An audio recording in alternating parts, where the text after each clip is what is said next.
C'est venu, c'est venu. Donc, d'après notre explication, je fais juste un petit résumé pour ceux qui n'étaient pas là. Le sacrifice qu'on faisait pendant le Homer, c'était le sacrifice de l'orge. On donnait de l'orge. Maintenant, l'orge, c'est quoi?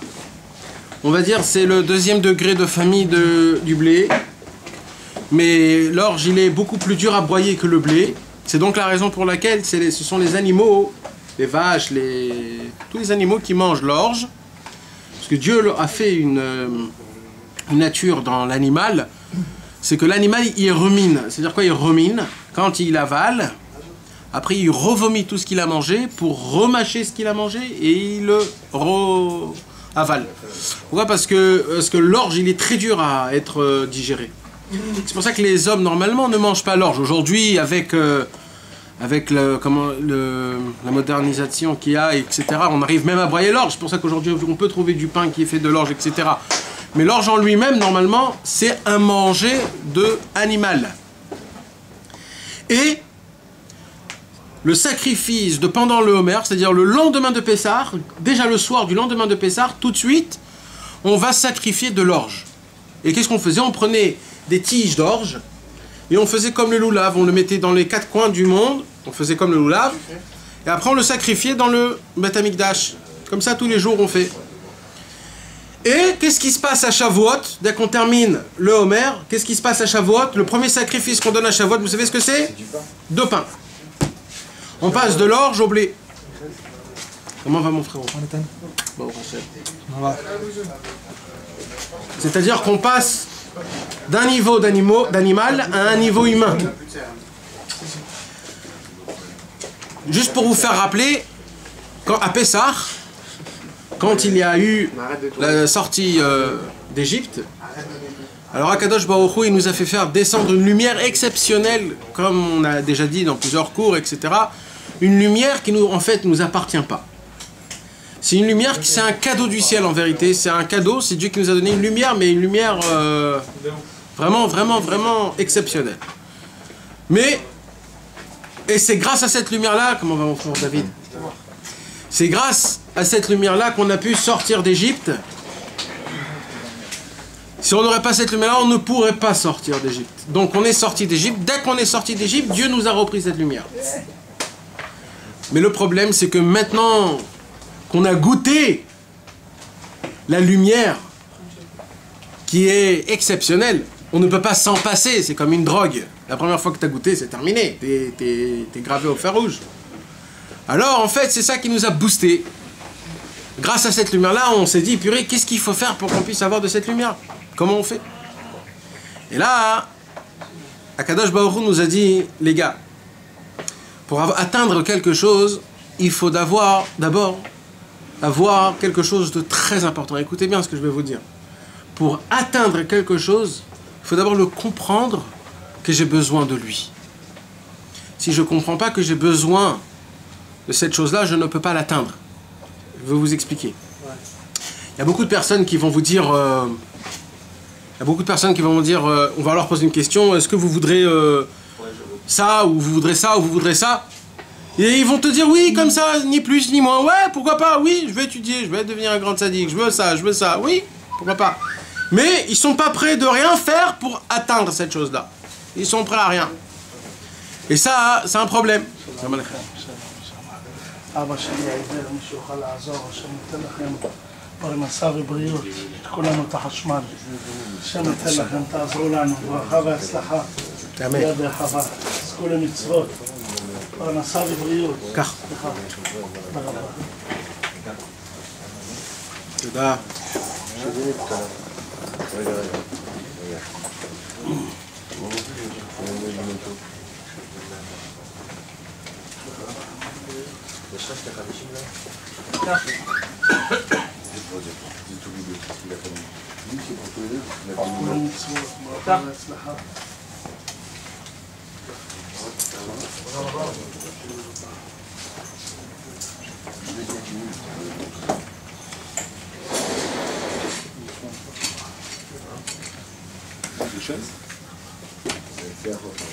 Une chaise, tout le monde a une chaise. רק בשמחה צדיק, הכל בשמחה, רק בשמחה צדיק. הכל זה טוב, רק בשמחה. רק רבי נחמן. אמן. רק רבי נחמן יביא אותך לישועה. לך תבקר אותו.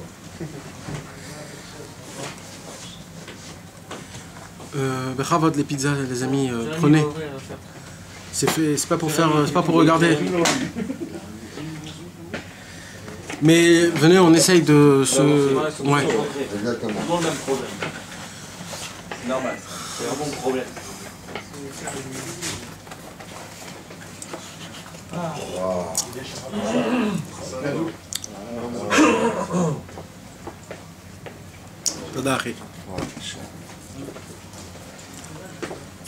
Donc, qu'est-ce qui se passe à Shavuot? Le sacrifice qu'on doit faire, c'est d'amener 2 pains. Cette fois-ci, c'est plus de l'orge. On passe de l'orge au pain. On a dit que l'orge, c'est quoi? C'est le manger des animaux, et le pain, c'est le manger des humains. Qu'est-ce qui se passe à Shavuot? Pendant la Sfirat HaOmer, il y a de Pessah à Shavuot 49 jours. Ces 49 jours, ce sont les 49 portes qu'on était descendus en bas en Égypte, dans les portes d'impureté. On était dans les 49 portes d'impureté. Et qu'est-ce qui s'est passé?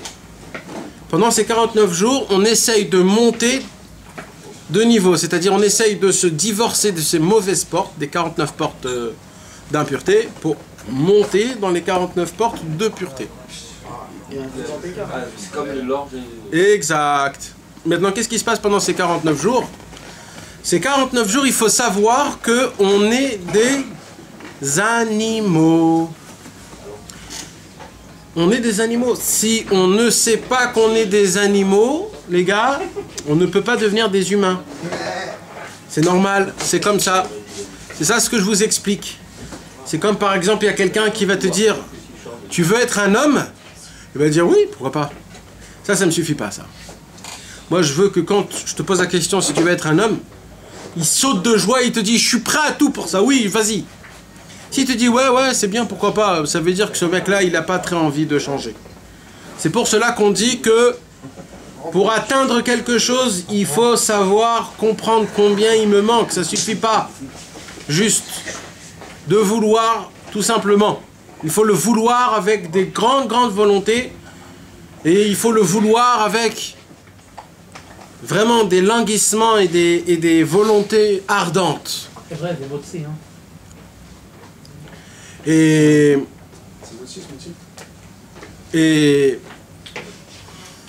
c'est pour cela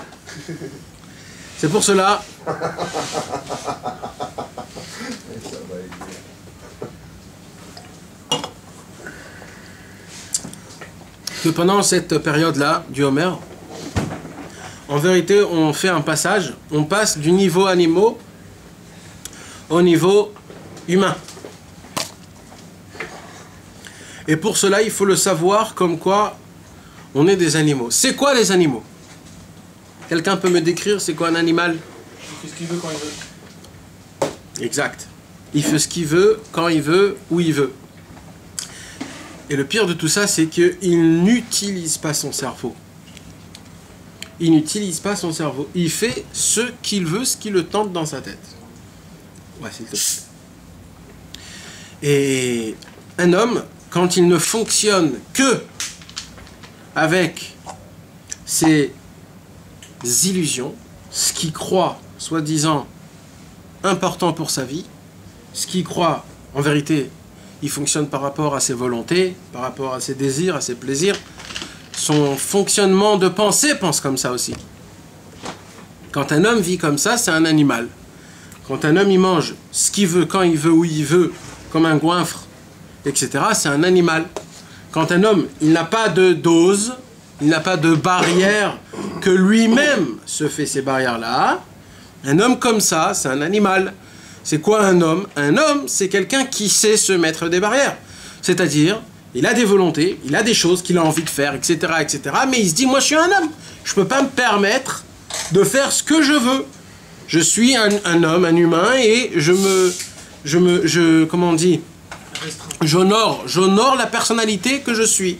Akadosh Baruch Hu m'a mis dans un corps un corps qui est extraordinaire, qui fonctionne extraordinaire, et tous ces milliers de miracles qui se passent chaque seconde avec le corps humain, ce n'est pas pour rien que je respire, que je digère, que je rigole, que je vois, que j'entends, que je touche, que je sens, quand je vais aux toilettes, quand je marche, quand je dors, tout ce qu'il se passe, ce sont des miracles qui n'arrêtent pas, Et Baruch Hashem, c'est Akadosh Baruch Hu fait fonctionner un corps qui est aussi pareil, ce n'est pas pour rien. Donc moi, j'honore ce que Dieu a fait pour moi. Et comment je le fais? En me conduisant comme un homme, comme ce qu'il faut. C'est-à-dire en ayant des barrières, en sachant comment se conduire moralement comme il faut. C'est qui nous décrit tout ça? C'est la Torah. La Torah te dit exactement comment un homme il doit se conduire. On a 613 mitzvot. Il y en a pour faire, il y en a qui est des choses qu'on n'a pas le droit de faire. Et par rapport à ça, un homme se situe comment Bezrat Hashem il doit se conduire. Quand un homme ne se conduit pas comme il faut, alors cet homme-là, il a l'apparence animale, mes amis. Je vais vous expliquer qu'est-ce que ça veut dire. Écoutez bien ce que je vais vous dire. Akadosh Baruch Hu, dans la paracha Bereshit, quand Dieu a créé l'homme, Dieu a dit Betzelem nivra Adam. Betzelem Elokim nivra Adam. Akadosh Baruch Hu a créé l'homme comment on dit? À son image.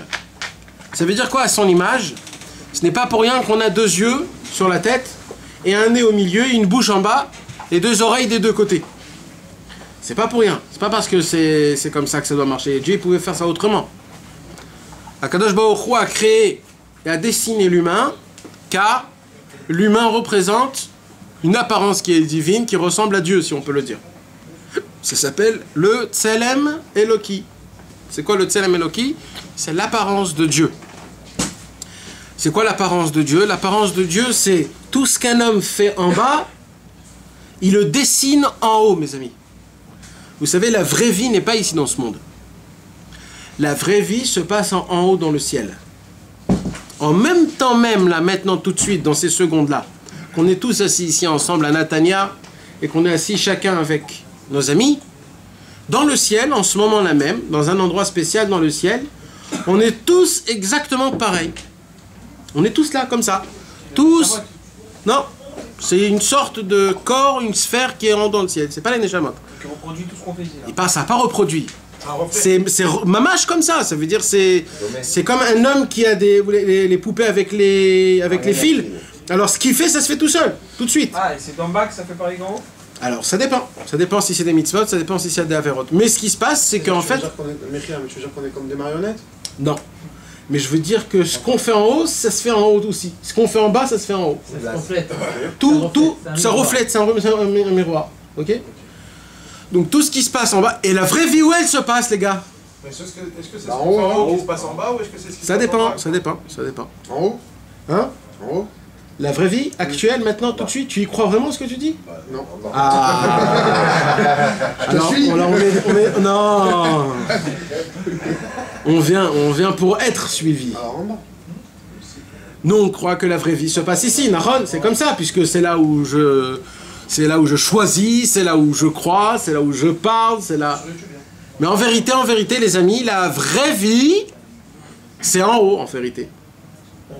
La vraie vie se passe en haut. Mais nous, on n'y croit pas du tout, puisqu'on croit que...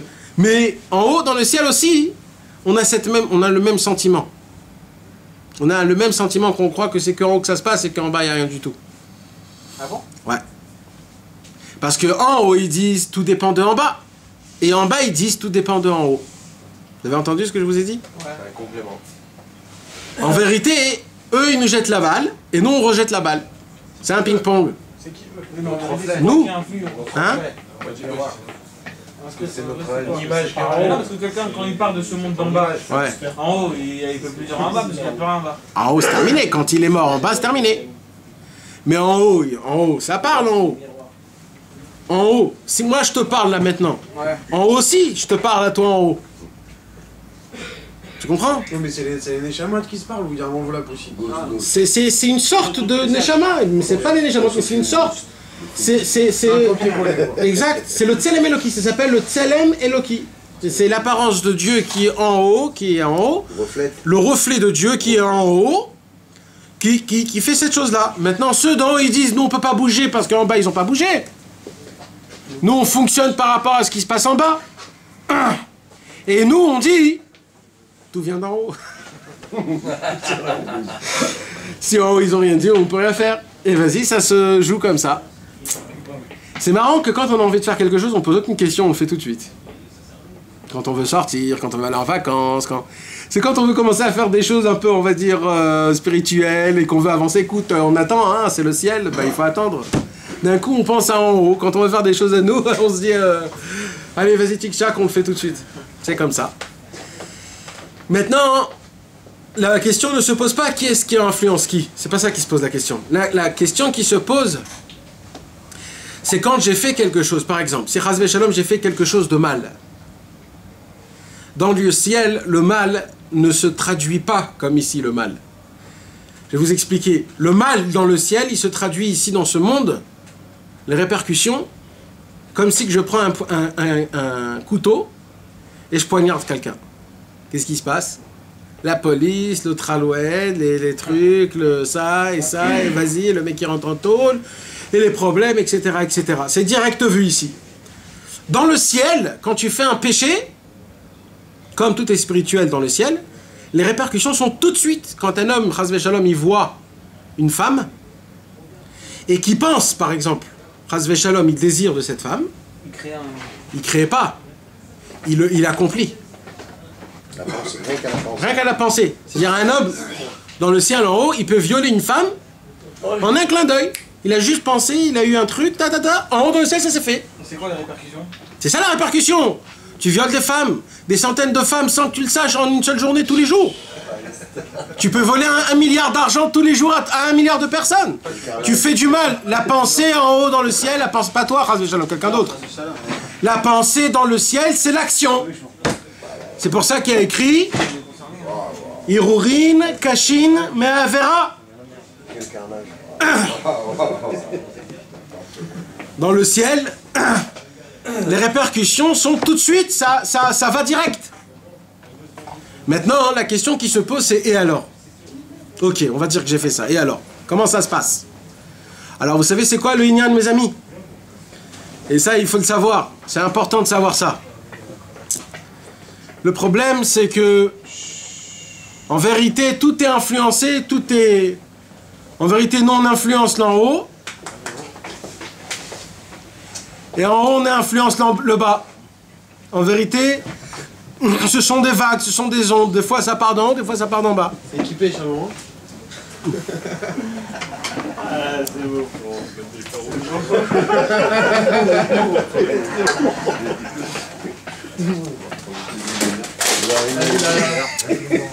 On va faire une tournée à tout le monde. C'est qui veut chercher un verre.